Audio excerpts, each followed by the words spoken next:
Ada satu orang di antara kita, mungkin tahajudnya 10 rakaat setiap malam, duhanya 12 rakaat setiap pagi, baca Qur'annya one day one juz, satu hari satu juz, malamnya one night one juz, satu malam satu juz. Satu keluarga di antara kita ini puasanya luar biasa Senin Kamis. Satu keluarga berpuasa Senin Kamis. Tak cukup puasa Senin Kamis, dia puasa Nabi Daud. Sehari puasa, sehari tidak, sehari puasa, sehari tidak. Tak cukup dia puasa Nabi Daud, dia puasa-puasa sunnah lainnya.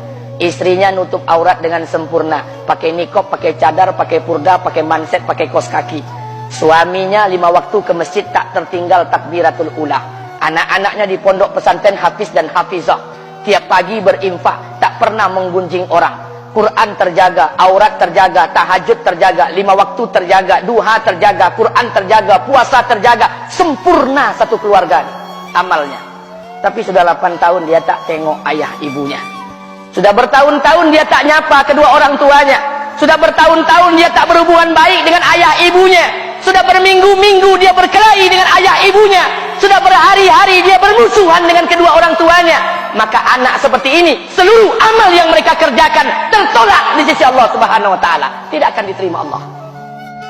Sebaliknya, kalau ada di antara kita hari ini yang pandai melayani ayah ibunya, tidak ada uang ayah ibu dia kasih uang, tak ada rumah ayah ibu dia buatkan rumah, sakit ayah ibu dia bawa ke rumah sakit, dirawat ayah ibunya dia jaga, kotoran ayah ibunya dia bersihkan pakai tangannya sendiri. Ada di antara kita hari ini yang membersihkan kotoran ayah ibunya lebih dia nikmati daripada makanan yang ia sukai.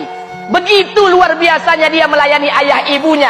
Tapi dia tinggalkan sholat, dia injak-injak perintah Allah, dia tinggalkan perintah Allah dengan mutlak. Maka kebaikan satu orang anak ini kepada ayah ibunya seluruhnya tidak diterima Allah Subhanahu wa taala. Atau jangan-jangan inilah yang menjadi penyebab amal kita tak diterima Allah. Atau jangan-jangan inilah yang menjadi penyebab amal kita tertolak di sisi Allah. Kita sholat juga, kita sujud juga, kita puasa juga, kita ngaji juga, kita dengarkan ceramah juga. Maka oleh karena itu, Pak, Bu, ayah kita tuh tinggal di kampung, ayah ibu tinggal di kampung sana. Terkadang ayah ibu kita tak sekolah, SD, SMP, SMA tak tamat. Dia sekolahkan kita SD, SMP, SMA, S1, S2, S3 dengan harapan hidup kita lebih baik daripada keadaan dia sekarang. Tapi apa yang membuat kita jarang untuk menjenguk mereka? Saya ingin sampaikan buat kita bersama. Ayah ibu kita tak tahu kita ni eselon 1, eselon 2, Pak. Ayah ibu kita tak tahu pangkat PNS kita 3A, 3B, 3C, 3D, 4A, 4B, 4C, 4D.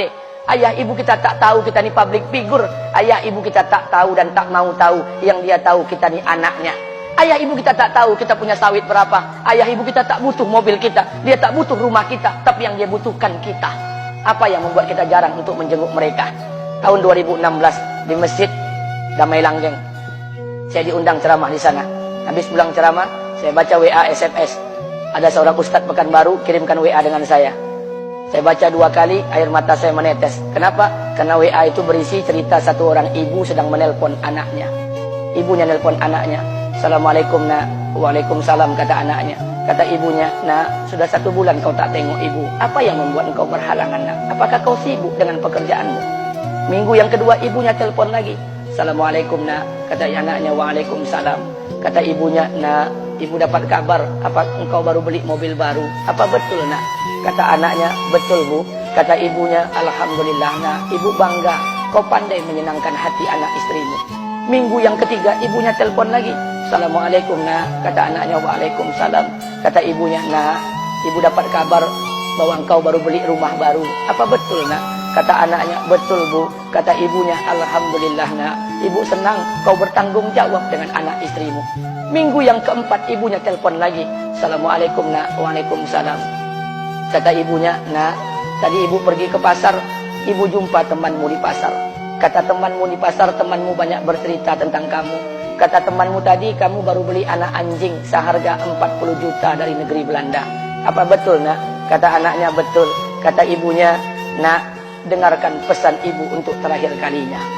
Apa pesan ibunya? Wahai anakku, engkau pelihara 1 ekor anjing. Kau siapkan harga anjing 40 juta. Kau siapkan rumah untuk anjingmu depan rumahmu. Kau jaga anjingmu pagi, siang, dan sore. Kau mandikan anjingmu pagi, siang, dan sore. Kau kasih makan anjingmu pagi, siang, dan sore. Demi Allah nak, dengarkan pesan ibu untuk terakhir kalinya. Apa kata ibunya?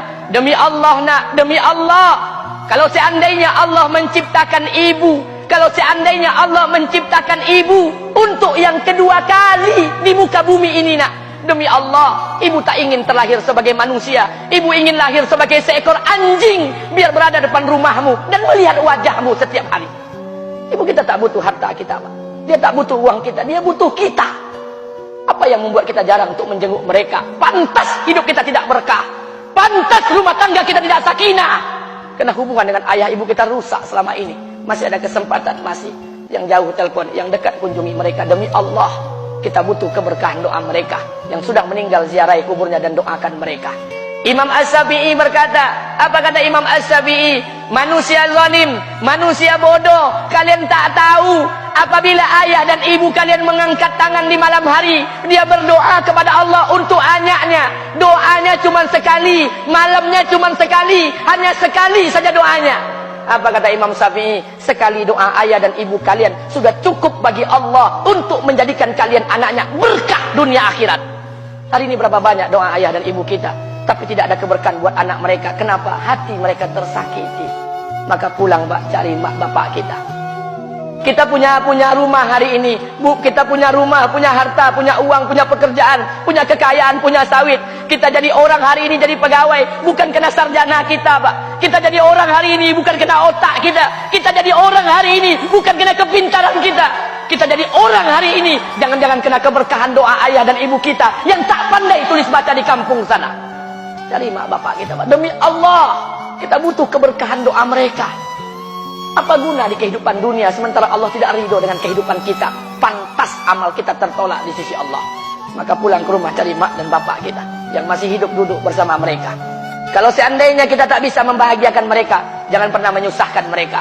Kalau seandainya kita tak bisa membuat mereka tertawa, jangan pernah membuat mereka menangis. Demi Allah, kita hanya punya satu ayah kandung, kita hanya punya satu ibu kandung. Tidak akan ada ayah kandung yang kedua, tidak akan ada ibu kandung yang kedua. Harta kita cuma satu, ayah kita cuma satu, ibu kita cuma satu. Tidak akan ada ayah kandung yang kedua, tidak akan ada ibu kandung yang kedua.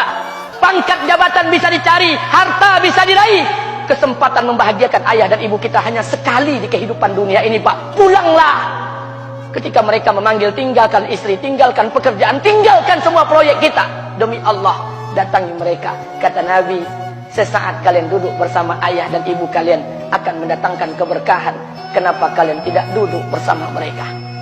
Jangan-jangan inilah yang menjadi penyebab amal-amal